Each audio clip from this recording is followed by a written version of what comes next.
भारतीय राज्यघटनेने या देशातील नागरिकांना निवडणुकीत मतदानाचा एक फार महत्त्वपूर्ण अधिकार प्रदान केला आहे। स्त्री, पुरुष, गरीब, श्रीमंत, उच्च, नीच असा कोणत्याही प्रकारचा भेदभाव न करता राज्यघटना लिहिणाऱ्या डॉक्टर बाबासाहेब आंबेडकरांनी प्रत्येकाच्या मताचे समान मूल्य मानले।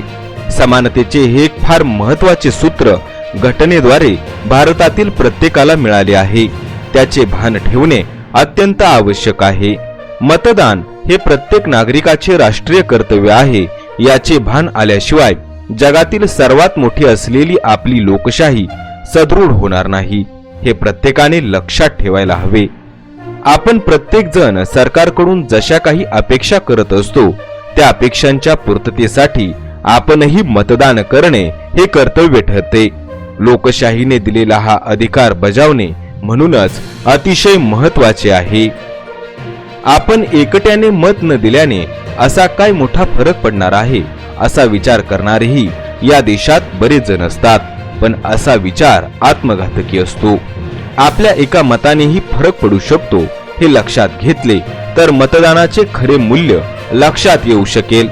आपल्याला जो पक्ष किंवा उमेदवार महत्त्वाचा वाटतो त्या पक्षाला मत देणे म्हणजे आपण ज्या विचारांवर विश्वास ठेवतो त्याला आधार देण्यासारखे असते। मत दिल्याशिवाय या देशात परिवर्तन अशक्य आहे याची जाणीव ठेवली तर हे सरकार नको होते असे घडले त्याला हेच सरकार कारणीभूत आहे अशा चर्चांना पूर्णविराम मिळेल। सरकारकडून असलेल्या अपेक्षा व्यक्त करण्याची मतदान ही एक संधी असते। कोणत्याही प्रकारचे सरकार आपल्याला हवे आहे हे सांगण्याचे ते एक निमित्त असते। म्हणूनच मतदानाच्या दिवशी सहलीला जाणे किंवा मतदानालाच न जाणे अतिशय चुकीचे आहे। सशक्त लोकशाही हवी असेल तर मतदानाशिवाय पर्याय नाही। नागरिक सजग असल्याचे ते एक द्योतक असते। मतदान हा एक मौल्यवान अधिकार आहे। त्याचे मूल्य करून कुणी आपल्याला विकत घेऊ पाहत असेल तर त्याच्या प्रलोभनांना बळी पडणे म्हणजे या अधिकाराचा घोर अपमान आहे असे मला वाटते।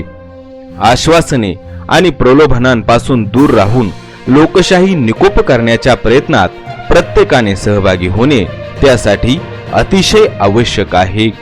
धन्यवाद।